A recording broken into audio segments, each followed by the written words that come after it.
हर चिट्ठी को उसका पता नहीं मिलता, हर पते को चिट्ठियां भी नहीं मिलती। फिर भी लिखते हैं लोग और कर देते हैं उन्हें दराजों के हवाले। और भटकते भटकते अक्सर मुझ तक पहुंच जाती हैं ये गुमनाम चिट्ठियां।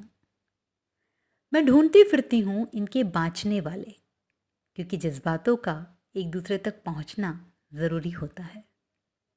आज फिर जज्बातों भरी एक चिट्ठी के साथ हाजिर है आपकी दोस्त सारिका, और स्वागत है आपका मेरे YouTube चैनल में जिसका नाम है गुलाबी चिट्ठियाँ। गुजारिश है आपसे कि अगर हमारी चिट्ठियों को आप अपने दिल के करीब महसूस करते हैं, उन्हें पसंद करते हैं और आप ये चाहते हैं कि हम ये चिट्ठियाँ आप तक पहुँचाते रहे, तो हमारा चैनल लाइक और सब्सक्राइब ज़रूर करें। कुछ कहना चाहते हैं तो कमेंट बॉक्स में ज़रूर लिखें। पढ़ते हैं आज की चिट्ठी जो लिखी है अवंतिका ने। किसे पता नहीं। अवंतिका लिखती है, आज तुमसे बातें करने का बड़ा मन कर रहा है, मगर तुम खैर जाने दो। तुम ना सुनो ना सही, लेकिन मुझे तो कहना है। प्रेम की बातें तो अब नहीं लिख पाऊंगी तुम्हें, मगर ये रोज़मर्रा की ज़िंदगी भी कम रोमांचक नहीं है। वही पढ़ लो, शायद तुम्हारा दिल बहल जाए। आज 1 महीना हो गया घर की दीवारों से बातें करते हुए। सच मानो ये बोलने लगी हैं। तुमने तो कभी किसी बात का जवाब दिया नहीं, मगर ये दीवारें बड़ी बातूनी हैं। मैं नज़र भर प्यार से देख लूँ इन्हें तो ये मुस्कुराने लगती हैं, और मैं भी। उस दिन जब अचानक शहर बंद होने लगा, तब मैं ऑफिस में थी। हमसे कहा गया कि अपना अपना सामान समेटकर तुरंत निकल जाओ। अचानक एक मायूसी सी छा गई। ठहाकों की गूंज अचानक मायूस मुस्कुराहटों में बदल गई, जैसे खुद से रुखसत होने का वक्त हो चला हो। टेबल के दराज में कई सारी पर्चियां पड़ी थीं। कविता से बिछड़े हुए शब्दों का जखीरा या कहानियों के हिस्से की रुमानियत। मैंने दराज से सबको आज़ाद कर दिया कि कहीं ये शब्द मेरी राह तकते ना रह जाए। मैं जैसे अपने होने के सबूत मिटा रही थी कि जाने कब फिर आना हो। एक अनिश्चित समय के समक्ष मौन समर्पण। लॉकडाउन। जब घर के लिए निकली तो खाली सड़क पर भी गाड़ी रफ्तार नहीं पकड़ रही थी। घर का रास्ता इतना लंबा और बोझिल कभी न था।